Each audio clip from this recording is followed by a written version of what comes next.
My name's Ciaron O'Reilly, I'm from the Catholic Worker, and I'm a former political prisoner of the United States. I served 13 months in prison disarming a B-52 bomber along with 3 other people when the war in Iraq began in 1991. So it's a war that's been going for over 20 years in different phases, through the first Gulf War, through the sanctions, and now with the invasion and occupation.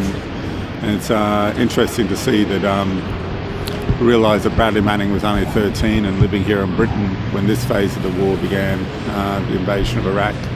Wars are 2 things. One is the technology of killing people, which is constantly improving, but also the means of marketing that at home and making that seem normal. And I think what Bradley Manning's accused of doing, and Julian Assange and WikiLeaks, is telling us the true nature of these wars, both in Iraq and Afghanistan.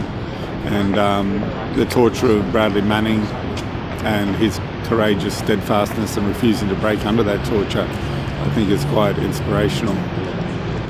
Yeah, we're here today outside the US Embassy because Bradley's pre-trial begins at Fort Meade, Maryland. He's been charged with 23 counts, one which carries the death penalty.